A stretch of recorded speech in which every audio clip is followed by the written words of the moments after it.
Hare Krishna. Cooking for কৃষ্ণাতে সকলকে স্বাগত জানাই। রথযাত্রা উপলক্ষে আজকে তৈরি করব জগন্নাথ মন্দিরের 56 ভোগের একটি রেসিপি।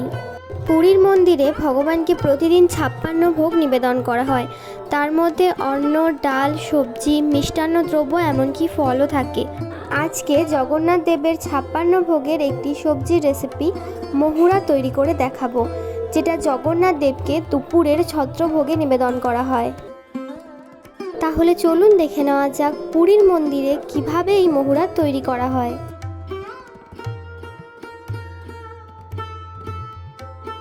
মহুরা তৈরির জন্য এখানে আমি নিয়েছি আলু, পটল, বরবটি, বেগুন, কাঁচা কলা আর কুমড়ো।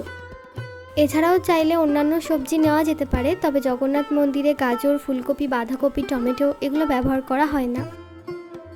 সবজিগুলোর খোসা ছাড়িয়ে কেটে ধুয়ে রেখেছি, আর কাঁচা কলাটাকে নুন হলুদ জলে ভিজিয়ে রেখেছি, যাতে কাঁচা কলার যে কষ সেটা চলে যায়। আর লাগবে ভিজিয়ে রাখা কাঁচা ছোলা। এবার মহুরা মশলা তৈরি করব। তার জন্য একটি বাটিতে নিয়েছি দারচিনি, গোটা ধনে, গোটা জিরে, মৌরি আর কয়েকটা গোলমরিচ। এবার এই শুকনো মশলাগুলোকে জলে ভিজিয়ে রেখে বেটে নেব। ফোড়নের জন্য লাগবে 5 ফোড়ন, তেজপাতা আর হিং। এছাড়াও গুড়, নুন, হলুদ এবং অবশ্যই ঘিয়ের ব্যবহার হবে। এবার প্রথমেই কড়াইতে বেশ অনেকটা পরিমাণ জল, হলুদ আর নুন দিয়ে গরম করতে দেব। জলটা একটু গরম হয়ে গেলে কেটে রাখা সমস্ত সবজি আর ছোলা একে একে দিয়ে দেব।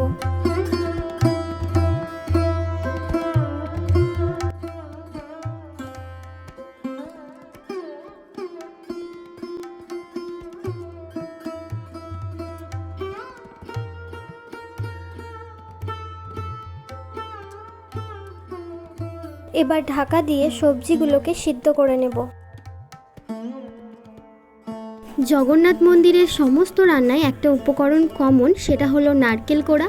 আর এখানে মহুরার মশলাটা বেটে রেখেছি। এবার কড়াইয়ের ঢাকনা খুলে দেখে নেব সবজি সিদ্ধ হয়েছে নাকি। তারপরে নারকেল কোড়া, মহুরার মশলা এবং গুড় দিয়ে দেব। এখানে একটা বড় ভুল হয়ে গেছে, যখন আমি মশলা আর নারকেল কোড়াটা দিয়েছিলাম তখন ভিডিওটাই অন করা হয়নি।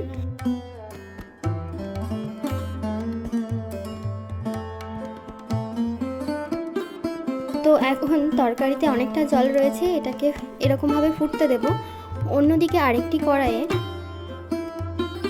কয়েকটা ডালের বড়ি ঘিয়েতে ভেজে নেব।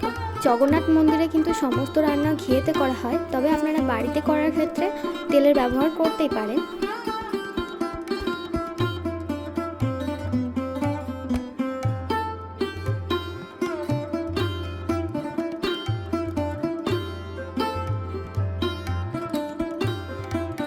বড়িগুলো ভাজা হয়ে গেলে পাশের যে কড়াইয়ে আমার তরকারিটা ফুটছে ওর মধ্যে দিয়ে দেব। আর এখানে বাকি ঘিয়ের মধ্যে 5 ফোড়ন, একটা তেজপাতা আর সামান্য পরিমাণে একটু হিং ফোড়ন দিয়ে দেব।